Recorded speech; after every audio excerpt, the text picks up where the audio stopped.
Before we dive into tonight's tale, make sure to hit that subscribe button if you want more creepy stories that will keep you up at night.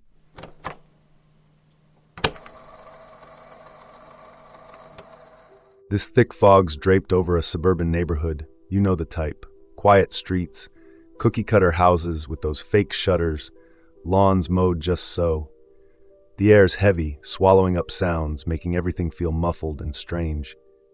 Inside this modest two-story house, picture chipped paint on the outside, a front porch that creaks when you step on it. Tessa Nguyen's lounging on the couch. She's 22, a college kid with these sharp, dark eyes that don't miss a thing, and she's got this protective streak, especially for her little brother. She's flipping through channels, the remote clicking lazily in her hand, the TV blabbering on about some infomercial. You know, those late-night ads for a gadget that'll slice, dice, and solve all your problems. Her sneakers are still on, laces dangling, one leg kicked up over the armrest like she's too comfy to care. Over by the coffee table, her brother Ben's sprawled out on the rug, this wiry 12-year-old who's glued to his tech. He's hunched over his tablet, the screen glowing blue across his face, his skinny fingers tapping away at some game he's not supposed to have. Tessa's been on him about it forever, but he's got a knack for dodging her rules. Their mom's stuck at the hospital on a late shift, probably hunched over charts or grabbing a quick smoke out back, so it's just the two of them tonight. The house feels a little too still without her. No clinking dishes, no chatter, just the TV's hum and the occasional groan of the old floorboards settling in the quiet. Then, out of nowhere, the TV cuts off, some guy mid-sentence about a food chopper just gone, and this loud, grating buzz blasts through the speakers. Tessa sits up, her brows knitting together, the remote slipping in her grip. The screen flashes to this emergency alert. Big white letters on black. This is not a test. Lock your doors. Do not look outside. They are here. Her stomach does a flip, and before she can even blink, this bright red pulse flares across the screen, once, twice, like a warning light. Then it fizzles into static, a crackling mess of noise. She fumbles the remote, her thumb jabbing the mute button, and it clunks onto the table, knocking over a stack of bills. "Ben," she says, her voice coming out sharp and tight. "Stay away from the windows, okay? Just don't move." She's trying to sound calm, but there's this wobble in there, like her nerves are starting to fray. Ben looks up, his big eyes blinking over the tablet's edge. "What's that mean, Tess?" he asks, his voice small, a little shaky. "Is it like a storm or something?" He's clutching that tablet tighter now, his knuckles paling. Outside, the neighbor's dog, Buster, this scrappy little terrier that's always barking at nothing, starts going wild, yapping like it's seen a ghost. The sound's high and frantic, cutting through the fog, bouncing off the houses. Tessa's heart's thumping hard now, a steady beat in her chest, and then, wham, Buster lets out this sharp, pitiful yelp, and it's over. Silence. No more barking, no rustling, just this heavy, dead quiet that presses in from outside. Tessa slides off the couch, her socks snagging on the worn carpet, and edges toward the living room window. She's moving slow, her breath hitching, like she's scared to make a sound. Her fingers graze the blinds, those cheap plastic ones that always stick, and she peels them apart just enough to peek out. The fog's so thick she can barely see the front yard, but then she spots him, Mr. Carter, the old guy next door. He's in his 60s, a widower who's usually out there watering his flowers, but now he's just standing in his yard, stiff and still like he's frozen. His head's tilted funny, and even through the haze, she can see his eyes, bloodshot, wide, locked right on her house. Her throat tightens, and then he staggers forward, all jerky and off, and slams his head into his own window. The crack's loud, sharp, like a bat hitting a ball. And he does it again, the glass cracking into a web, bits tinkling down onto his porch. Tessa gasps, stumbling back, her hip banging the side table so hard a lamp topples over with a dull thud, the bulb popping faintly hanging out there. Ben's up now, his voice pitching higher, scared. He's on his feet, hugging that tablet like it's a shield. "I saw it too, you know, on my screen," he says, holding it up quick. "That red flash thing, it popped up, then just went away. But I'm okay, right? I don't feel weird." His eyes are still normal, that familiar brown, no creepy glow or anything. Tessa doesn't answer. She's too busy lunging for the front door, her hands wrestling the deadbolt. It's this old, rusty thing that jams half the time, and she has to yank it hard, her nails scraping the metal before it finally clicks into place. Down the street, screams rip through the fog, raw, messy sounds, not like anything she's heard around here before. It's a bunch of voices, all tangled up, this awful wave of panic that makes her skin prickle. Before she can catch her breath, the door shakes under these heavy, frantic bangs. "Tessa, let me in, it's Marcus." It's Marcus Reed, her ex, his voice rough and wild, like he's been yelling for miles. She freezes, her hand still on the bolt. Marcus is 25, this lanky guy with a buzz cut and a paranoid edge. He's been into survivalist stuff forever, always ranting about the end of the world. "Tess, please," he shouts. "The red signal, it's in my head telling me to cleanse the blind." She leans into the peephole, her breath fogging it up, and sees him out there, gripping a shotgun, his eyes darting, sweat streaking his face despite the cold. She hesitates. He's been a mess since they broke up, but those screams are getting closer, and she's got Ben to protect. "All right, hang on," she mutters, then twists the deadbolt and pulls the door open. Marcus stumbles in, all long limbs and panic, nearly tripping over the welcome mat, the shotgun swinging loose. "Shut it! Shut it!" he gasps, and she slams the door, locking it tight with a solid clunk. He's pacing now, boots thudding on the hardwood, his breath ragged. "You don't get it, Tess," he says, his voice cracking. "That red flash, it's not just some alert. It's alive, it's talking to me, telling me to hunt the ones who didn't see it. The blind, that's what it keeps saying. I've been fighting it, but it's loud, man. It's so damn loud." Tessa's stomach twists. He sounds half crazy, but there's this real terror in his eyes she can't ignore. She's about to snap at him to calm down when there's this soft, slow tap, tap, tap on the porch steps. She spins around, her pulse jumping, and peers through the sidelight window. It's Mrs. Alma Perry, the old lady from down the block. Tiny, frail, always in that knit scarf, her gray hair pinned up messy. She's got her knitting needles in hand, clicking away like she's just out for a stroll. "Tessa, dear," Mrs. Perry calls through the door, her voice soft and creaky. "Let me in, won't you? I'm fine, just fine. I'm deaf, you see. Didn't hear a thing." Tessa stops, her hand hovering over the knob.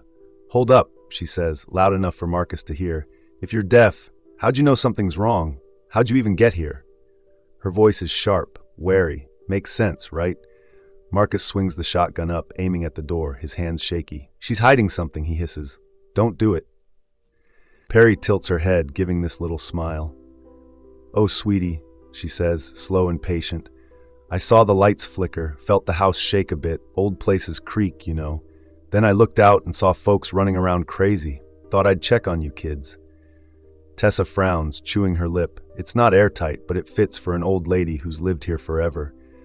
Those screams are closing in and she's got no time to dig deeper.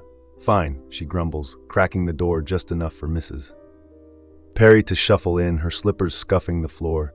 She smells like lavender and old yarn, and she nods at Tessa, settling into the room like nothing's wrong.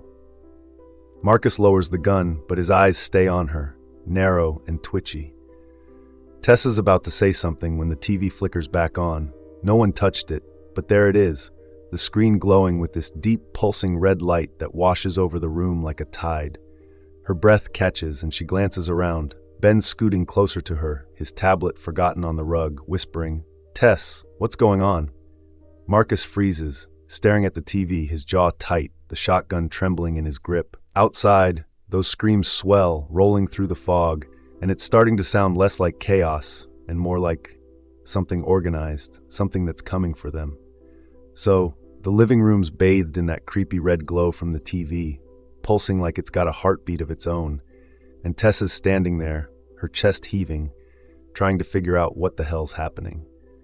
The screams outside are still ringing in her ears, and now they're mixing with this low, eerie scratching, like fingernails dragging on wood, coming from the front door.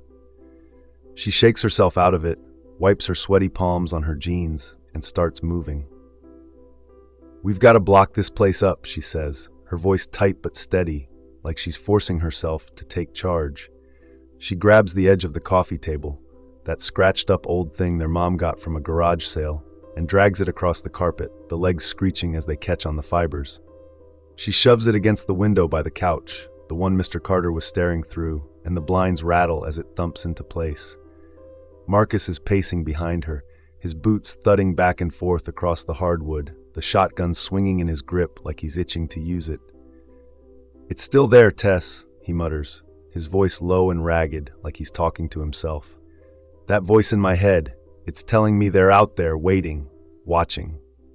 He's got this wild look in his eyes, sweat beading on his forehead, and every few steps he stops to rake a hand over his buzz cut, like he's trying to shake something loose.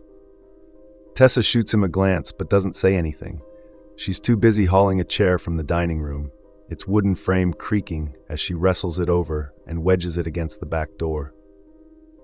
Her arms are trembling, not just from the weight, but from the adrenaline pumping through her, making her feel like she's about to jump out of her skin. Ben's on the couch now, curled up tight, his knees pulled up to his chest. He's ditched the tablet. It's lying face down on the cushion beside him. And he's got his hands pressed over his ears, like he's trying to block out the world. His sneakers are scuffing the fabric, leaving little streaks of dirt, and every so often he rocks back and forth just a little, like he's soothing himself. Mrs. Perry's in the corner, perched on this old rocking chair their mom keeps meaning to refinish.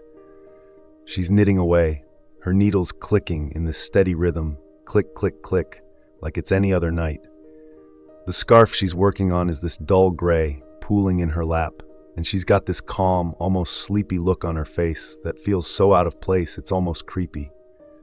Tessa catches her eye for a second, and Mrs. Perry gives her this little nod, like they're just chatting over tea instead of barricading against whatever's outside.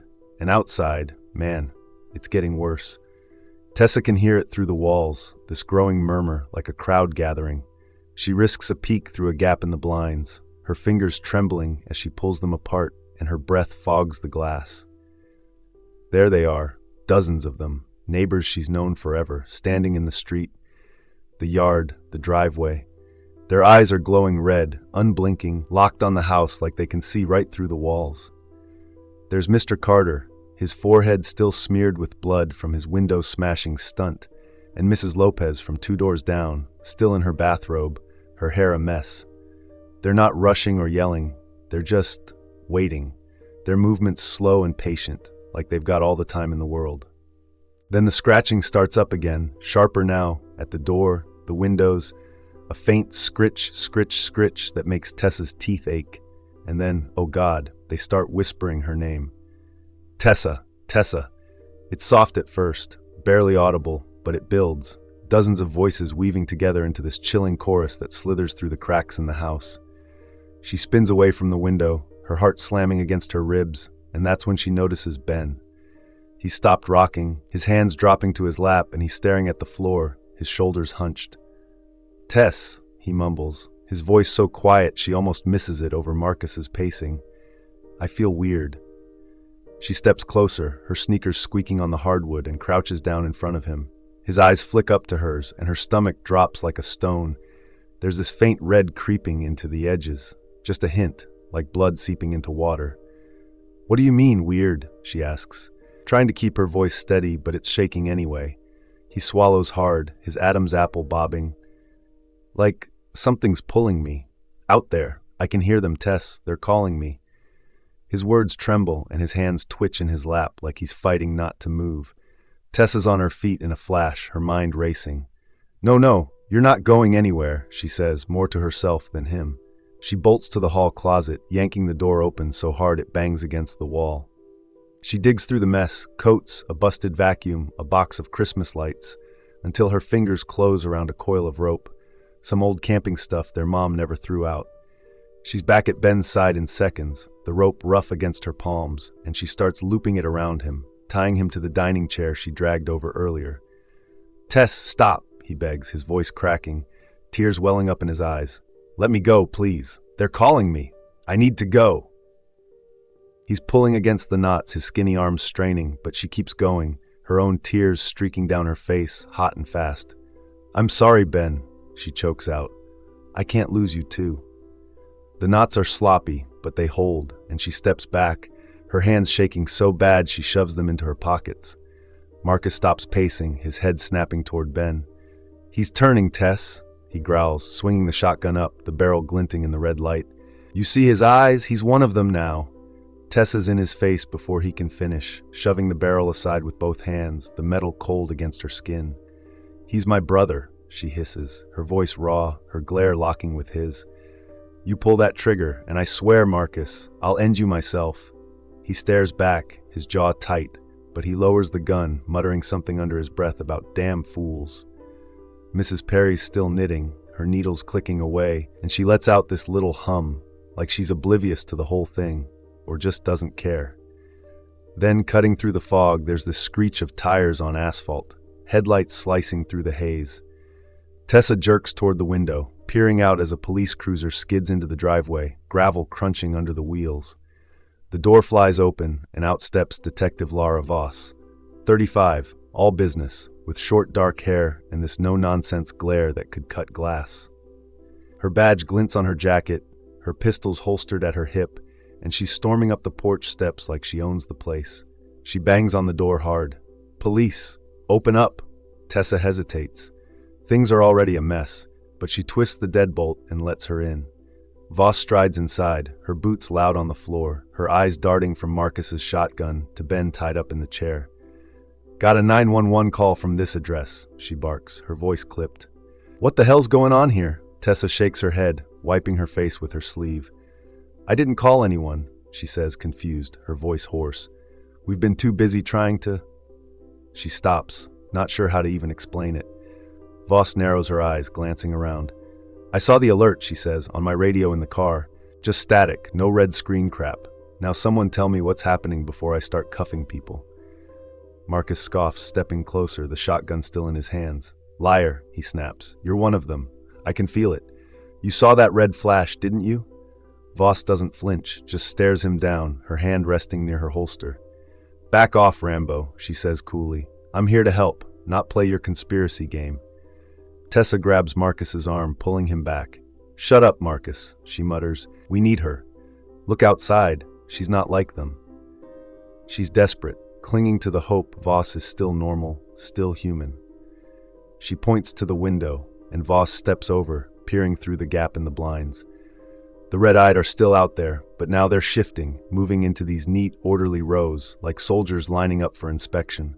Their heads tilt in unison, all those glowing eyes fixed on the house, and then they speak, together, like one voice split a dozen ways. "Tessa, we see you. Ben belongs with us." It's cold, mechanical, but there's something else in there. A voice Tessa knows too well. Her dad's. He's been gone 6 years, walked out one night and never came back, leaving her and Ben with nothing but a note saying, "I'm sorry." But there it is, clear as day, woven into that chorus, low and familiar. Her breath catches, her knees wobbling as memories flood in. His laugh, his aftershave, the way he'd ruffle her hair. She grips the couch for balance, her nails digging into the fabric. Upstairs, there's a sudden crash, glass shattering, loud and sharp, like someone punched through a window. Tessa's head snaps up, her heart lurching. Mrs. Perry gasps, her knitting tumbling to the floor, the needles clattering against the hardwood. "Oh my," she murmurs, her voice shaky, pressing a hand to her chest. But Tessa catches it, just for a split second before the gasp, a flicker of a smile on the old lady's face. Gone so fast, she's not even sure she saw it. Marcus swings the shotgun toward the stairs. Voss draws her pistol, and the scratching outside picks up again, louder, hungrier, as those voices keep chanting her name through the walls. So the air in the living room's thick with that red glow, the TV still pulsing like it's mocking them. And then it happens. Glass shatters upstairs, a loud, jagged crunch that echoes through the house. Tessa's head whips up, her breath catching as she hears the unmistakable sound of boots scuffing on the hardwood above, heavy and deliberate. The red-eyed, they're inside. She spins toward Ben, still tied to that chair, his skinny frame trembling against the ropes. His eyes are flickering, that red creeping deeper, but he's her brother, damn it, and she's not leaving him. Her fingers fumble with the knots, slick with sweat, the rough rope scraping her palms raw as she yanks it loose. "Basement! Now!" She shouts, her voice cracking, loud enough to cut through the chaos. She grabs Ben's arm, hauling him up. He's wobbly, his legs shaky like he's forgotten how to stand, but she's not letting go. Voss is already moving, her pistol drawn, her jaw set tight.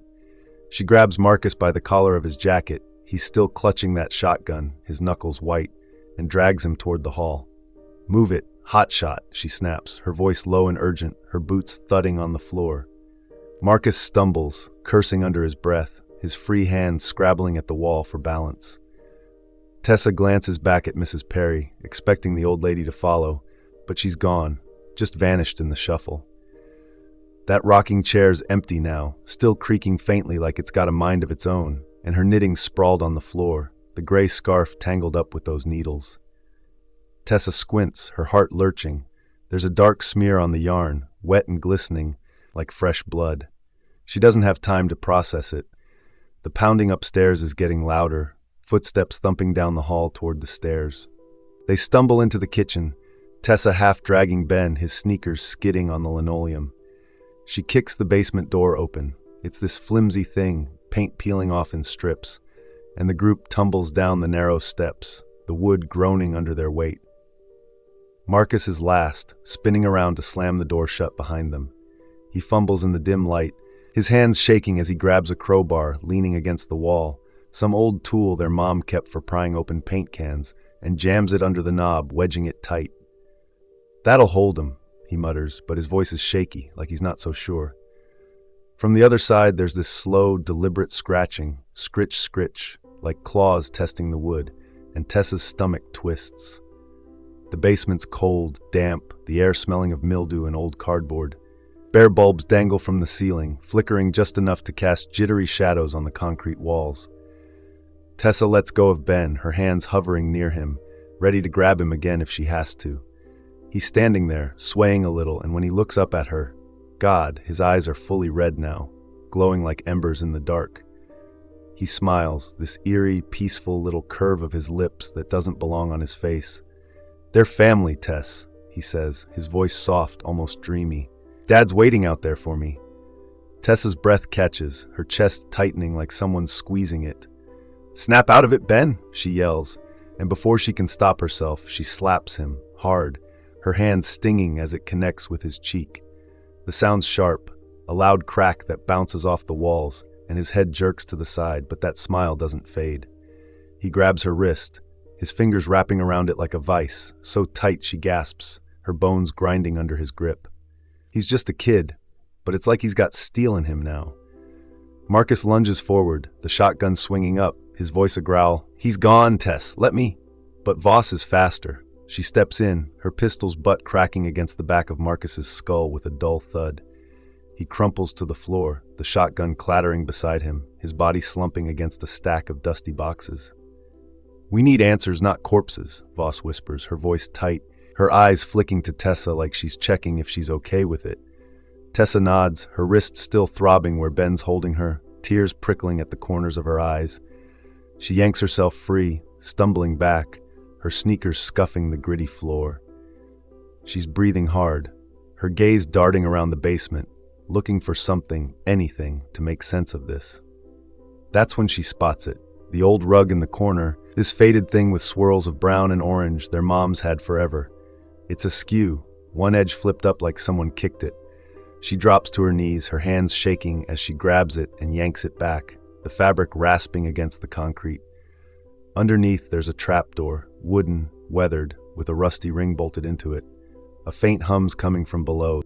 She prees it open, the hinges creaking as it swings up, revealing a narrow shaft dropping into darkness, lined with dusty old radio gear, antennas, wires, a couple of ancient-looking boxes with dials and switches.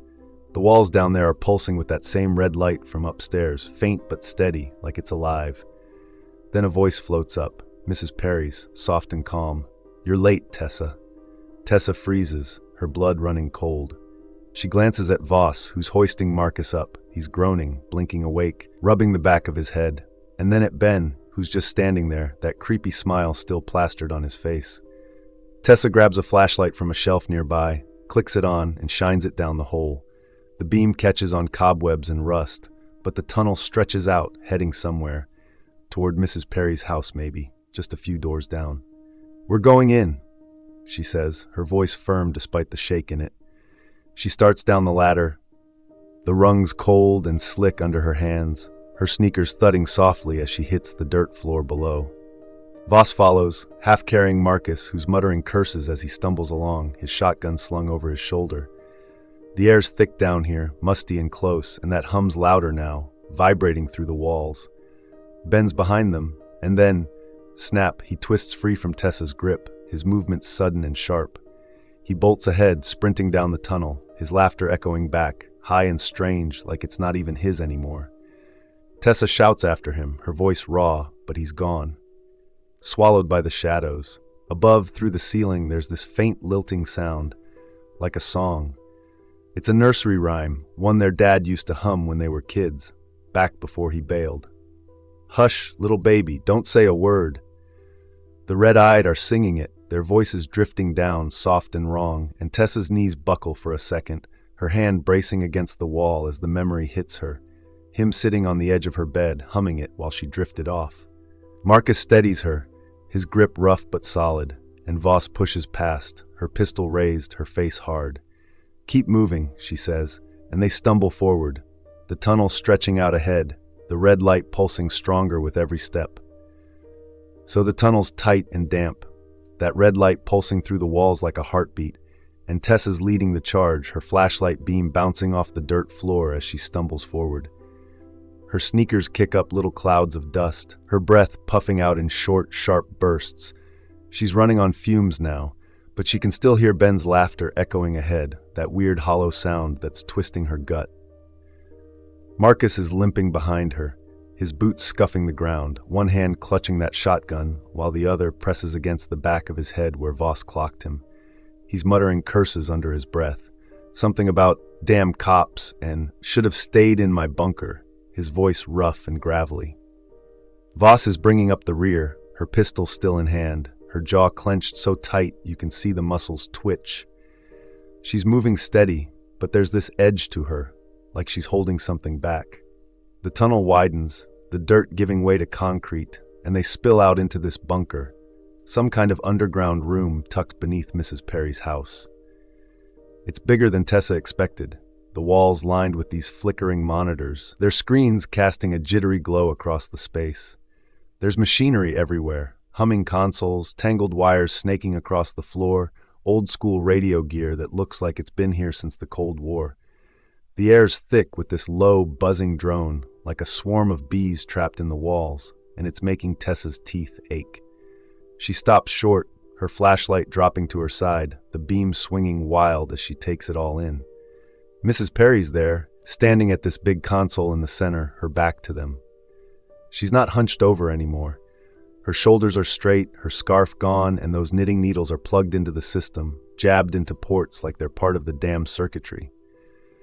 Beside her is Ben, his red eyes glowing bright in the dim light, locked on Tessa like he's been waiting for her. He steps forward, his sneakers squeaking on the concrete, and smiles. This soft, wrong little smile that makes her skin crawl. "Dad sent me to get you, Tess," he says, his voice quiet but off, like it's coming from somewhere else. He's proud of me now, says I'm doing good. Tessa's chest tightens, her throat closing up. She can still hear that nursery rhyme from upstairs, faint but persistent, and now Ben's words are digging into her like knives. Mrs. Perry turns, slow and deliberate, and there's no trace of that frail old lady act left. Her eyes are sharp, cutting through the shadows, her gray hair pulled back tight like she's ready for business. "Well, you made it," she says, her voice crisp, almost amused. She steps away from the console, her slippers whispering against the floor, and crosses her arms. "I'm DARPA, retired, or at least that's what they'd tell you. This," she gestures at the buzzing machinery, "is the Red Broadcast, a little mind control project I dusted off to test its reach. It's supposed to pacify folks, keep them calm in a crisis. But it evolved." She smirks, her lips curling just enough to show teeth, and tilts her head at Tessa. "You, though, you didn't see the red. Why aren't you one of us? What's so special about you, huh?" Tessa's frozen, her flashlight trembling in her grip, the beam jittering across the floor. She opens her mouth, but nothing comes out, her mind spinning, trying to piece it together. Marcus rasps from behind her, his voice rough as sandpaper. "I saw it," he says, leaning against the wall for support, his shotgun dangling loose. Been fighting it with meds, antipsychotics, whatever I could grab from my stash. Keeps the voice quiet, mostly. He coughs, wincing, and wipes his mouth with the back of his hand. Voss shifts beside him, her fingers twitching near her holster, her eyes darting from Perry to Ben. I lied, she admits, her voice low, almost breaking. I saw it too, on the cruiser's radio. Static first, then that red flash. My daughter's voice came through after, calling me, begging me to come find her. She swallows hard, her free hand clenching into a fist, and Tessa catches this flicker of something. Guilt, maybe, crossing her face. Before anyone can say more, the bunker shakes, a deep, rumbling tremor that sends dust sifting down from the ceiling. Up above, there's this awful splintering sound, wood cracking and snapping, and then bam! Hands burst through the concrete overhead, red-eyed fingers clawing down like they're tearing the place apart. Tessa ducks, her arms flying up to shield her head, as chunks of debris rain down, pinging off the floor. Mrs. Perry laughs, this sharp, barking sound that cuts through the noise. The signal's global now, she says, stepping back toward the console, her hands brushing the controls. This is just the start, little suburbia's ground zero. The monitors flare to life behind her, screens flashing with grainy news feeds, cities burning, streets swarming with red-eyed mobs, helicopters spinning out of the sky. Tessa's stomach lurches as she catches a glimpse of downtown, flames licking up the sides of buildings she knows too well. Voss moves fast, too fast. Her eyes are shifting, that red creeping in, and she swings her pistol up, firing before Tessa can blink. The shot's deafening in the tight space, a sharp crack that rings in Tessa's ears, and Marcus yells, dropping to one knee as blood blooms across his thigh. Son of a, he starts, but Tessa's already on Voss, tackling her hard. They hit the ground together, concrete biting into Tessa's knees, and she wrestles the gun from Voss's grip, her hands slipping on the metal as Voss thrashes beneath her, snarling like something's taken her over. Tessa slams the pistol down, out of reach, and scrambles back, her chest heaving. Ben's on her in a heartbeat, his hands pinning her shoulders, that iron grip back and twice as strong. Stop fighting, Tess, he says, his voice calm but hollow, his glowing eyes boring into hers. She twists, kicking at him, but he doesn't budge, just holds her there, his fingers digging into her skin. Marcus is groaning, clutching his leg, blood seeping through his jeans, while Voss is curled up, clutching her head, muttering something about her daughter. Mrs. Perry's already moving, slipping toward a back exit, a narrow hatch in the wall Tessa didn't even notice. Enjoy the family reunion, Perry calls over her shoulder, her voice dripping with mockery, and then she's gone, the hatch clanging shut behind her. The ceiling's crumbling now, more hands breaking through, red eyes glinting in the gaps as the bunker fills with this low, chanting hum. Dozens of voices picking up that nursery rhyme again, louder, closer. Tessa's pinned, her heart hammering, Ben's weight pressing her down, and the monitors keep flashing. London, Tokyo, New York, all swallowed by chaos. Marcus drags himself toward the shotgun, his bloody hand slipping on the grip, and Voss is rocking back and forth, her eyes fully red now, whispering, "She's calling, she's calling." The room's shaking harder, dust choking the air, and Tessa's screaming inside, her mind racing for a way out as the red light pulses stronger, swallowing everything. So the bunker's a mess, dust choking the air, the ceiling cracking open like an eggshell, those red-eyed hands clawing through, and that damn nursery rhyme humming louder, worming into Tessa's skull. She's still pinned under Ben, his grip like iron on her shoulders, his glowing eyes staring down at her with that eerie calm. The monitors are flickering, throwing jagged shadows across the room, news feeds showing cities crumbling. Paris now, flames licking up the Eiffel Tower, people running through streets that look like war zones. Marcus is sprawled against the wall, blood pooling under his leg, his face twisted in pain as he fumbles for that shotgun, his fingers slick and shaky. Voss is out of it, curled up in a corner, rocking back and forth, her red eyes glinting as she mutters about her daughter, her voice a broken whisper lost in the chaos. Then, out of nowhere, this guy stumbles in through the back hatch Mrs. Perry slipped out of, a disheveled mess of a man, all wild gray hair sticking up like he's been electrocuted, his clothes rumpled and stained. He's clutching a beat-up laptop to his chest like it's his last lifeline, his glasses crooked on his face. He trips over a tangle of wires, catching himself on the edge of a console, his breath coming in ragged gasps. "I'm Dr. Elias Hart," he pants, his voice hoarse, pushing those glasses up with a trembling hand. "I designed the red broadcast, worked with Perry years back. Sabotaged it to stop this nightmare, buried it deep. Please, help me overload it. Shut it down before it's too late." He's swaying on his feet, sweat streaking down his face, his eyes darting around like he's expecting something to grab him. Tessa twists under Ben, her sneakers scraping the concrete, trying to process what he's saying. Marcus, though, he's not having it. He snarls, his voice a raw roar, and lunges forward, snatching a rusty utility knife off the floor, some old thing left among the junk scattered around. "You made this hell!" he bellows, his bloody hand swinging the blade hard. It catches Hart in the gut, a wet, ugly sound as it sinks in, and Hart gasps, his knees buckling. He drops, the laptop clattering beside him, his hands clutching at his stomach where blood's already soaking through his shirt. "It's not just tech," he wheezes, his voice fading, his glasses slipping down his nose. "It's alive, a frequency, feeds on grief, pain. Ben's its host now, it's got him." He coughs, a wet, gurgling sound, and slumps against the floor, his eyes glazing over but still fixed on Tessa, pleading.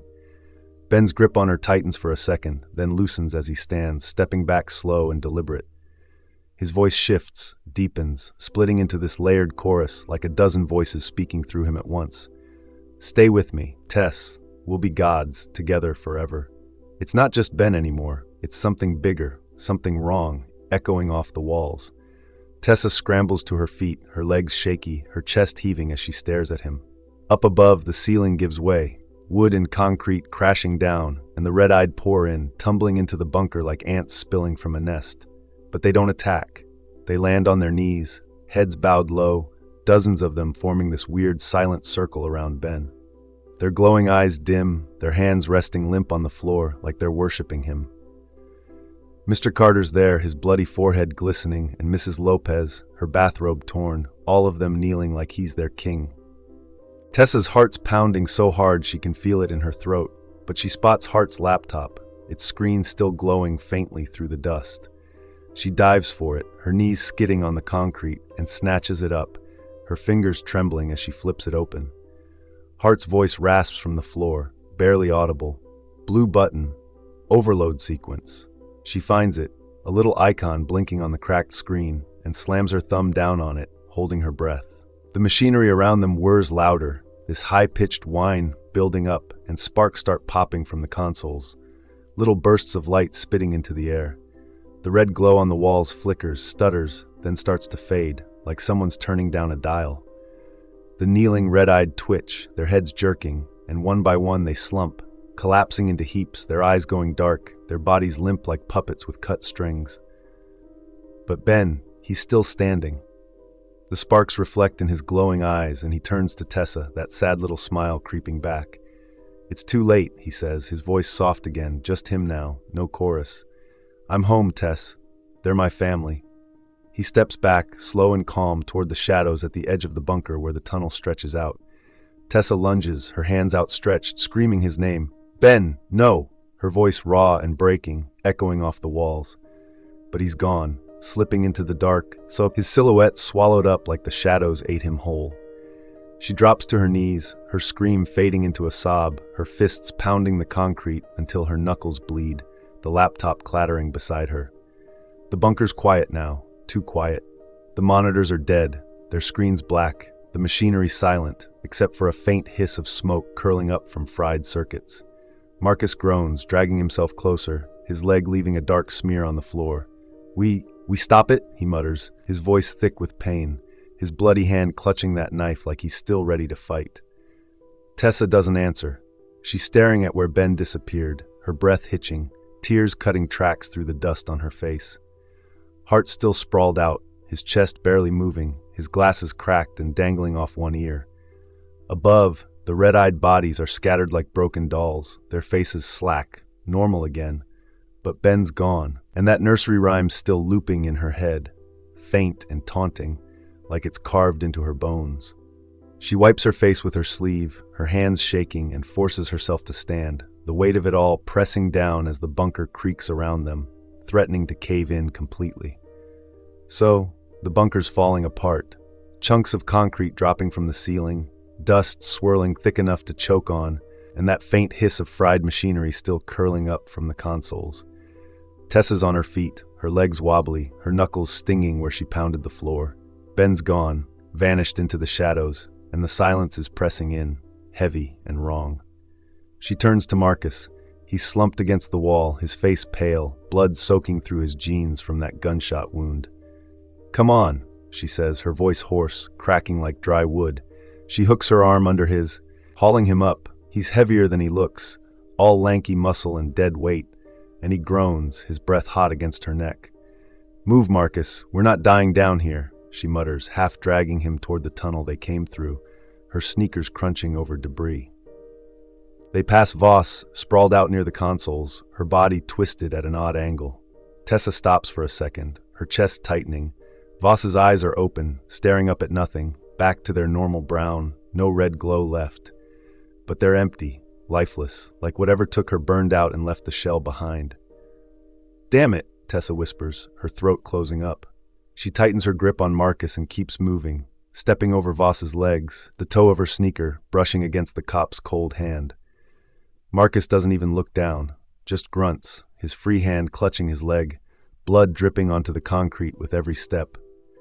The tunnel's a blur, dark, narrow, the walls still pulsing faintly with that dying red light. Tessa's flashlight's flickering, the beam stuttering as they stumble back toward the basement ladder. She shoves Marcus up first, her hands pushing against his back as he climbs, slow and clumsy, cursing every rung. The ladder creaks under his weight, rusty metal groaning, and she follows close, her palms slick with sweat and dust. They spill out into the basement. The air's colder up here, sharper, and the house above is quiet now. No more scratching or singing, just the faint creak of settling wood. She kicks the trapdoor shut behind them, the thud echoing in the empty space, and drags Marcus toward the stairs, her shoulder aching from his weight. They stumble into the kitchen, then out the back door, the fog hitting them like a wall, thick, wet, clinging to their skin. Sirens are wailing somewhere out there, cutting through the haze, sharp and urgent, but they sound far off, scattered. The street's a mess, cars abandoned with doors flung open, a bike tipped over in the driveway next door, its wheels still spinning slow. Tessa's phone buzzes in her pocket, a harsh vibration against her thigh, and she fumbles it out with her free hand, her fingers trembling. The screen lights up, another alert, same blocky text as before. "This is not a test. They are everywhere." Her stomach drops, and she glances at Marcus, his face gray and sweaty, leaning hard against her. "What now?" he rasps, his voice barely there. She doesn't answer, just shifts his weight and limps over to Hart's laptop, still tucked under her arm from the bunker. She props Marcus against the porch railing. He slides down with a groan, his bloody legs stretched out, and flips the screen open, crouching beside him. The battery's low, blinking red, but it's still got juice. She scrolls through the data Hart left loaded, lines of code, graphs, some kind of frequency map. Her eyes skim it, her breath hitching as she pieces it together. The signal's mutated, jumped from the broadcast tech to sound itself, piggybacking on anything that vibrates. Radios, phones, even voices. "It's not stoppable," she mutters, her voice shaking. "Not with this, not with anything we've got." The laptop screen flickers, then dims, and she slams it shut, her hands clenching around it. She stands, shoving the laptop into her hoodie pocket, and that's when her fingers brush something else, something hard, smooth, tucked into her jeans. She pulls it out, slow, her heart thudding against her ribs. It's one of Mrs. Perry's knitting needles, polished steel, cold to the touch, and it's humming, this faint, buzzing vibration that prickles her skin. She stares at it, her mind racing. When did it get there? The chaos in the bunker, Perry slipping away, must have been then, planted like a damn trap. Before she can drop it, Ben's voice whispers out of it, soft and clear. "I didn't leave you, Tess. I'm everywhere now." It's him, her Ben, but twisted, layered with that same chorus she heard down below. Like he's speaking through 1,000 mouths. She gasps, her hand jerking, and the fog around them shifts. Glows red, brightening like blood spilling into water. She spins around, and there he is, a silhouette stepping out of the haze, tall and familiar. It's their dad, grinning wide, his eyes crimson, glowing like Ben's did. His old flannel shirt's tattered, hanging off him, and his boots crunch on the gravel as he stops a few yards away. "Tessa," he says, his voice low, warm, the way it used to be when he'd tuck her in. "Come home, kiddo." Her knees buckle, memories slamming into her, his laugh, the smell of his cigarettes, the night he walked out without a word. She grips the needle tighter, her knuckles white, and then, crack, she smashes it against the railing, the metal snapping with a sharp ping. But the humming doesn't stop. It's in her head now, buzzing behind her eyes, a faint echo of Ben's voice looping over and over. "Run," she chokes out, grabbing Marcus's arm, yanking him up. He stumbles, swearing loud, but she's already moving, dragging him down the street, her sneakers pounding the asphalt. Above, news choppers roar through the fog, two of them, their lights cutting through the red haze. Then there's this awful screech, metal tearing, and one slams into the other, blades tangling, both spinning down hard. They crash somewhere nearby, a muffled boom shaking the ground, orange flames flaring up through the fog. The sky's pulsing now, that red light throbbing like a heartbeat, swallowing the stars. Marcus is lagging, his breath's ragged, his limp slowing them down. But Tessa keeps pulling, her lungs burning, her mind screaming to get away. They duck past a row of houses, glass shattered in every window, and Tessa catches a glimpse of herself in one, a jagged shard still hanging in the frame. Her reflection stares back, her face streaked with dirt and tears, her dark hair plastered to her forehead. But her eyes, they flicker, just for a heartbeat, a flash of crimson cutting through the brown. She stops dead, her breath freezing in her chest, Marcus nearly crashing into her. "Tess, what?" he starts, but she's already shaking her head, her hands clawing at her face like she can dig it out. "No, no, no," she whispers, her voice breaking, but the hum's still there, faint and steady, and the fog's closing in, red and thick, as footsteps, slow, deliberate, start echoing from somewhere behind them. She grabs Marcus again, her grip bruising, and runs, the street stretching out endless, the world collapsing around them into that pulsing crimson glow. Thanks for watching. Don't forget to subscribe for more creepy stories. Stay safe, and see you in the next nightmare.